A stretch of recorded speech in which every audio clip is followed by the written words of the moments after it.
Hey, Yetta, you know how much love and respect I have for you? Girl, Ditto. Why do I feel like I'm your best friend? I just met you. You're a merging of Oprah and Barbara Walters.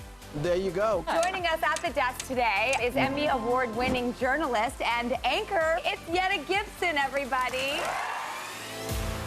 All right, welcome to this episode of our Arizona's Family Original. We're going to do something a little bit differently this time. You know, we usually do those in the chat segments where we talk about, you know, big talkers, celebrities, anything that's buzzing. So we're going to take this show and we're going to do an entire show of in the chat. Let's start with sports. Sports, social media, to the pressure of being productive. We're going to hit on all of this stuff on some of the topics we're talking about today. And joining me for this special show is Ian and Simone. Okay, you guys ready? So excited. We're ready to rock. Yay. I'm so glad you guys are here. Thank you. Okay, we're going to start with some out of this world fandoms. Okay. All right, look at this. Watch this.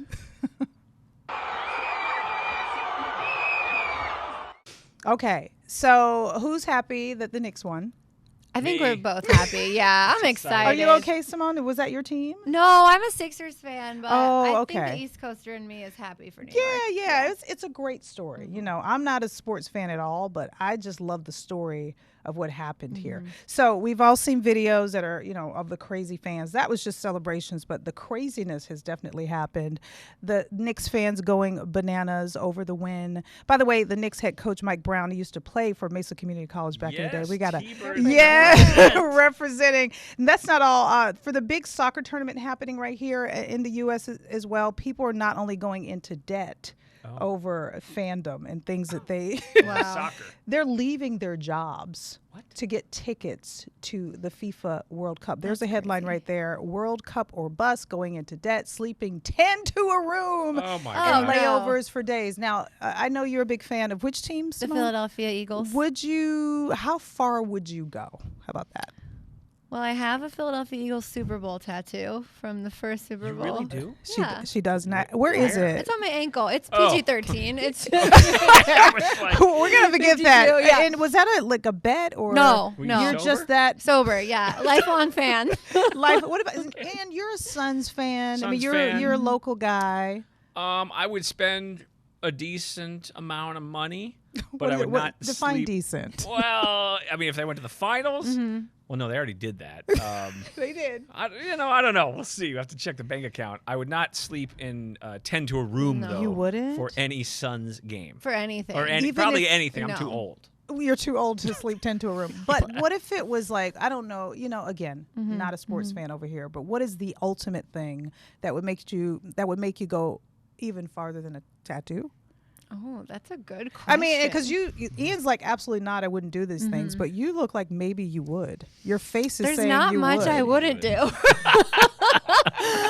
No, it was, I think a lot of people who have grown up similarly to the Knicks, they waited since the 70s to win That's a right. championship. That's right. All of these people spent years and years, decades of their lives waiting and waiting. Yeah, And it's yeah. like when you live your whole life waiting for something to happen, then it finally happens. Oh, yeah. It's like, I'm quitting my job. I'm never showing back up. I'm doing whatever it takes I'm because gonna it's like bunk that with moment. all these people. Yeah. I would love to see an opening ceremony of the Olympics. And would you bunk 10 to a room for that? I mean, how let's close just are say we? I'm one of them because, you know, we're cool. Okay, We're it's getting best- better. All right, see, you Simone. two. All right. I need like- to see the rest of the roster. Why is it like this, though? I mean, it's one thing, to your point, that if you're waiting for a long time for something to happen and then it happens and you celebrate. But this has nothing to do with you. This is a team. Right. These are people who have made their lives, who have, you know, created sports as their life. They're a team player. They play on teams. It has nothing to do with you. It doesn't affect you really, other than you're a fan and you want to see your team win. So what do you think is the psychology or just thought process behind sports, and you will do anything for that team? I think nowadays the answer has got to be like that social media FOMO You aspect. think? I think part of it. Because not- it's been like that. I mean, Yeah. you look at Spike Lee, who's always, I mean, he was there way before Right. social Right, media. he's been a lot of money. Yeah. I think it's wanting to be part of something. Yeah, It's it's community. It's community. It's identity to some people. And, you know, it's kind of fantasy too, like getting to see these, you know, if you really love basketball and you always wanted to play, but you couldn't do it.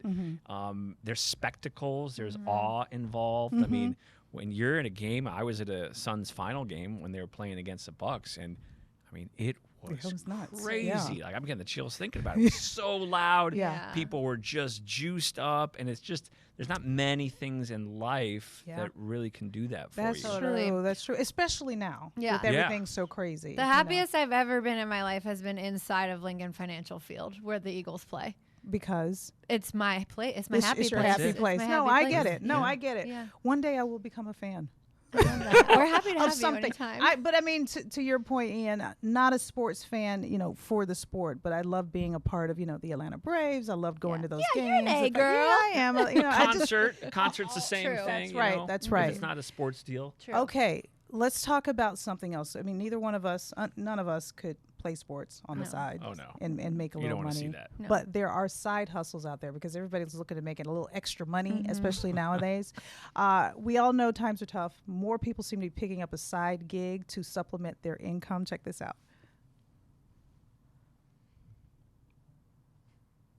Oh, you know who this is? Is that Polly Pocket? I mean, she is whatever. You know who that is. That's Ariel. Oh, Ariel the mermaid? Yes. Okay. So I was asking around the newsroom. I also put out a post about side hustles. By the way, that post didn't go so well because people are like, "Are you looking for a job?" I'm like, "Oh my gosh." Oh. I should have worded it differently. But that video there, those pictures are one of our director's girlfriends, and that's what she does on the side. She goes to parties, she dresses up as princesses. That's brilliant. Any princess they want, and she makes a decent amount of money. So I wanted to know, have you guys, not that you're looking, because let's not get that twisted, because I'm not looking for a job. I'd make a terrible Ariel. But what Prince kind Eric, of side, I mean, would you guys have you heard about, a lot of that stuff is floating around social media. I think I saw something just the other night about how you can make $250 a day-ish to drive around like samples, like how you pee in a cup like at the blood? doctor's office and blood, all really? that, and just take it to whichever facility that it's supposed to go to. That is a side hustle these days. Wow. Now, what would be really scary if you were also doing DoorDash? Do not mix those two Don't up. get the deliveries confused. Don't try to do too many side hustles at once. Exactly. But no, I mean, I just found it really interesting. Some of the things that A, you didn't know would make you money, and B, some of the things people are coming up with. I think I saw a lot of stuff on Etsy where you can make T-shirts and you can create, containers for people who are making things so that they can have branding or what have you. But if you had to do a side hustle, if you could imagine and dream something up where you wanted it to pay, you wish that it paid well, what would it be? So I've dabbled in this. I don't know how she's successful it dabbling. is. You know this. We wear so many dresses for TV. Okay. I have accumulated hundreds of dresses Work over the dresses? years Yeah. working, and then I don't wear them anywhere else. I only wear them here. Oh, yeah. So I've started now when I part ways with a dress, instead of just like taking it to Goodwill or Salvation Army, I will post it on Poshmark and Facebook Market, and smart. people will buy the dresses. How do they do? I mean, how It's long not- are they up it's there? not that Not much. lucrative. It's not that I lucrative. mean, but it's something to think about because Yes. people don't realize that we buy all of this stuff for TV. And we're kind of the only ones who are using these type of dresses. Everybody else is wearing basic stuff to work. We are too. Let's just keep that real. But it's specific stuff that we have to wear. So selling dresses, Ian, what are you going to be selling? Oh, man. And keep this PG. Well, like if there's something I don't need, like I got married, I had all this extra stuff for my wedding. Oh yeah. And, Like what? like decorations and like stuff to hold muffins or to hold cupcakes. And Yeah. the idea is you only get what do you married do once, with maybe. that? Yeah. And instead Well. of just chucking it, man, who knows? Anyways, different conversation, different day. conversation. That's the next show. Yeah. But I was like, well, there's someone else who's going to want to buy this. So I'll sell stuff on OfferUp, kind of like what you were talking about. Yeah. But I don't have a concrete side hustle yet. Oh, no. Once I was a meteorologist for a music the Festival? Innings Festival. Oh, yeah. So they wanted a guy to A watch. meteorologist for the Innings Yeah, Festival. yeah, it was like a contract meteorologist to keep an eye on the storms. I gave them a forecast each day, and I was like to monitor the weather to make sure everybody was safe. That's so that was awesome. kind of cool. Okay. That's fun. I love it. I got to think because Yeah, there's what just about so you, many. Yetta? Oh my goodness, I've got so many things. I low key want to be a makeup artist. You That'd be a good one. You would too. You should. Let's start. We could be the TV girl makeup be artist so- team. We'll come to your house. Did we just launch a You business? just happened. I'll make the website. Oh my gosh, I think it's a great idea. Anyways, okay, we're gonna take a little break, but I want you to look at this. Are we gonna show something here? Does the salted bagel have salt? Have you ever seen that? What'd she say about a bagel? It doesn't matter. Oh, it was oh. the stare at the end, and they're calling that the Gen Z stare. Oh. Have you ever talked to somebody in that Gen Z generation, like dead and it eyes? takes them a minute? Yes. It takes them a minute. It's been coined the Gen Z stare. We're going to talk about that when we come back, and how our world's ability to communicate is changing every day. Think about it. We're going to take a break. All right, we are back. We left you, and we were talking about the Gen Z stare, of which Ian was like, "What? What is that?" Okay, it's a thing. You haven't heard of it, it sounds like, but maybe you've experienced it. So we recruited the most in-the-know person of this thing, the Gen Z stare, and she's our social media coordinator. Watch this. The Gen Z stare is internet slang that describes a vacant look that some young adults give to people when asked simple questions, particularly in customer service interactions. For example, if a customer came in and asked a young worker, "Does the salted bagel have salt?" Oh, So it's like aloof to the max. It's like, hello. Hello, are you there? Is anyone home? Anyone home? Have you, I mean, I know you got to think about it. Because Okay. I thought that was a great example when you're at a restaurant or something, any type of customer service, and you're like, can I have, the bagel with eggs and bacon? And they're like, Just like have you lobotomy. noticed it? I've heard of it. Now that you mention it, Yep. I feel like I just thought it was bad customer service and poor training, but maybe it's a generational. Yeah, like You just bad had an people epiphany. skills. Yeah. One of my producers downstairs, and this isn't bashing all of the Gen Zers. We love you. But I was like, do you know what that is? He goes, well, first of all, I'm a good Gen Zer. And I go, okay. Oh, he had to qualify. What is, and I go, Oh, but do no. you know what this is? He goes, yes, I do, and I understand it. And I go, what is it? Yeah. He was like, well, we grew up with social media, and we don't really know how to talk to each other. And I go, are you trying to correct it? He goes, no, because that's how we. That's how. it. That's how. And AJ, thank you for this little nugget, because it kind of helps us understand. It's a generational thing. It reminds me of growing up with social media now, but we didn't, right? We have social media now, but we didn't grow up with it. So we Right. have a different perspective than the kids who only know social media. So that's kind of the thought behind it. And the human to human conversations, they just don't have that skill. That makes sense because we get interns each year, and I was talking to this intern, and she was talking about some videos, and she says, "Oh, I have this video when I was a baby."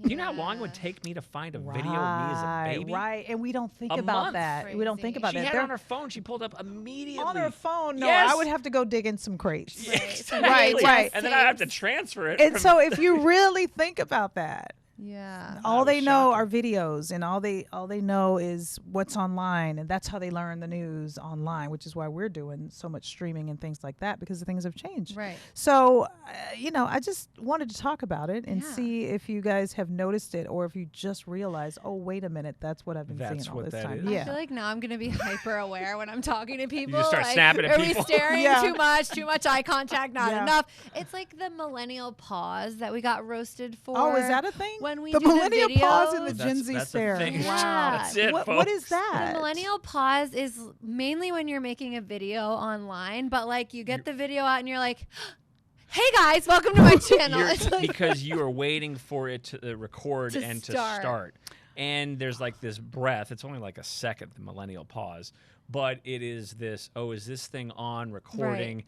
And that I needed to like wind up. And that's probably from like old Really? VHS days. Like, is this thing like really Right. rolling? But like as soon as you it's on. So start talking. And now that's been attached to your generation. So funny. That is hilarious. Now so I'm you're gonna not be paying supposed to attention do that. that. You're supposed to You're cut not- that out yeah. of the video. You're supposed to just start. Yeah. Just start. Yeah. Okay. Yeah. Well, we learned a thing or two about So generations. no staring, no pause. No. So we got the Gen Z thing. One of the most popular shows on TV over the past few years has been Euphoria on HBO this Max. is her. Oh, are you watching it, Ian? She's no, I like saw the first one a little bit. It's dark. Yeah, I pretty watched dark. the first episode and I was like, yeah, no. It's no, heavy. no, no, Nudity no. and drugs. Yeah, it's a lot of things going on there. The show has stirred up a lot of debate for years. It's pushing the boundaries of its depiction of drug addiction, sexuality, as you said, Ian, and more through the eyes of high schoolers. Sharon Stone recently had a hot take saying the show should, quote, be shown in every high school because it reflects what is really happening in the world, and parents should also watch it too. So what are your thoughts on this? Oh man, I mean, I would like to think that this is a very dramatized version of what happens in high school. we because hope mean, so. is it? Oh Yeah, my I goodness. mean, it's just so heavy. And I think to her point, I think the good thing about the show is that it's getting this young generation to talk about things that maybe when we were growing up, they were a little taboo and we didn't talk about. And now I feel like these kids are being able to have these open conversations about really heavy subjects that it's like they don't really sit you down and say like, this is what happens when you get addicted to drugs or this is what happens if you go down this bad path. So I think for that reason, it opens up that one-on-one conversation. Well, and it removes it from being entertainment based and versus entertainment in real life, right? Does he? I haven't seen. I don't at least remember the drug scenes. Does it glamorize it in the show, or is Not it like really? Hey, this It's is that like you can very- ruin your life. Oh, okay. Yeah, like you can throw it all away, and you have a really hard time getting back on track if that's the path any of you it go fun? down. Some of it's fun. Like at the beginning. One of the storylines this season is one of the main characters, Sydney Sweeney. She's an OnlyFans model, which is just funny because they do a great job of mirroring what's That's popular. my side hustle. Yeah, That's what you were thinking. You're like, I got one in my head. I can't get it out. Oh, yeah, OnlyFans. Me mowing the lawn. What, do you funny. remember back in the day when we would be in high school and then there would be a showing of something that was pseudo controversial or salacious. taboo? Yeah. You know, I don't remember. I remember the after school specials. Remember those? I remember something that was not necessarily a lesson, but it just happened. That the NASA, the Challenger, Oh yeah. that was a big deal. They showed that. Dare, McGruff the crime dog. McGruff the crime. He's Yeah. wearing that weird trench coat. Oh my gosh! And then Remember that? wasn't there like a mountain bear or something? Smokey's better. Smoky. That was wildfire. Different kind of smoke. But was there? Different kind of smoke. Sorry. Was there anything like that where you were shown, because Euphoria is like extreme, Yeah. but we're in 2026. You know, there's a lot of things that aren't as extreme. You know. I feel like the closest thing for me, I was a really big fan of the OC. That was like. Was that lessons? Did you feel like you there learned was something a lot of from partying and just like. that? Was it something that was a cautionary tale for No, you? no, I don't So we didn't have that. I remember back then. Jessie on Saved by the Bell. She got hooked on pills. And she's, I'm so tired. And then like collapsed on the bed. I remember that. You were like, clearly. I'm never gonna do drugs. Yeah. I was Yeah. like, damn, she's messed up. I think Marissa had an eating disorder at one point, and it was like she didn't eat. and So I the was like, bottom "Well, you line have is we to don't eat." remember these lessons. That's great. Okay. You need to watch Euphoria. Yeah. So watch Euphoria, or maybe not. I don't know. Okay, we got more topics coming up. You guys stick around. It has something to do with the never-changing feeling of productivity. If you need help with this, we got you. We got an author and a psychologist who's going to give us insight into why we feel overwhelmed and why we feel like there is so much to do. That is coming up. All right, welcome back to this special edition of Arizona's Family Original. Okay, I'm going to take a poll with you two. Ian and Okay. Simone are here with me. Thank you, guys. Are you feeling a constant pressure to always be productive? Do you ever get it? Do you ever get to rest and you don't feel like there's some more to do? There's something to do after this. I'd say yes. I make time for the rest, but Did you just start doing that? Yeah, you Making got to time? carve it out. Yeah, I would say yes. Yes, Constant Simone. pressure. Yeah, I feel that way all Yeah, the time. for yeah. sure. Okay, both of you watch this. Okay. We are consuming so much more information than we used to. And at the same point, we're not retaining as much information. So I think a lot of people are just in this constant cycle of receiving information, receiving notifications, but we never take a moment to recover. Like, we're always in that on state, and we never take a moment to kind of come back to our baseline or come back to our body, or just kind of give ourselves a few minutes to breathe. All right. That is Liz Tenuto. She's written a book about this. What was your first thought when you heard what she said right there? Amen, sis. Amen, sis. Yeah. That's exactly Like, do you, right. you know what I mean? Because sometimes you don't know the root of why you're doing this to yourself, this constant pressure. My question is, when am I supposed to do that? Because, like, I got a job, and then I got to go to bed to get ready for the job, and then after the job, I got to work out so I look good for the job, and then when the job's over, I come. You know what I mean? It's like always That something. is true. Yeah, and even if it's not job-related stuff, if you spend a lot of time on social media, it's bombarded with news, and it's this thing, and it's just all this stuff or this trend, and it's just unending, seemingly. You have to plan stuff. That's what I try to do. The kids call them side quests. Oh, really? Oh, look how cool you are. Okay, like buy a concert, and you have these little nuggets that are kind of scattered throughout the calendar, and it's for things it could be a hike. It doesn't even have to be something that you spend money on. Well, what's ironic about what you're saying is that's just more things to do.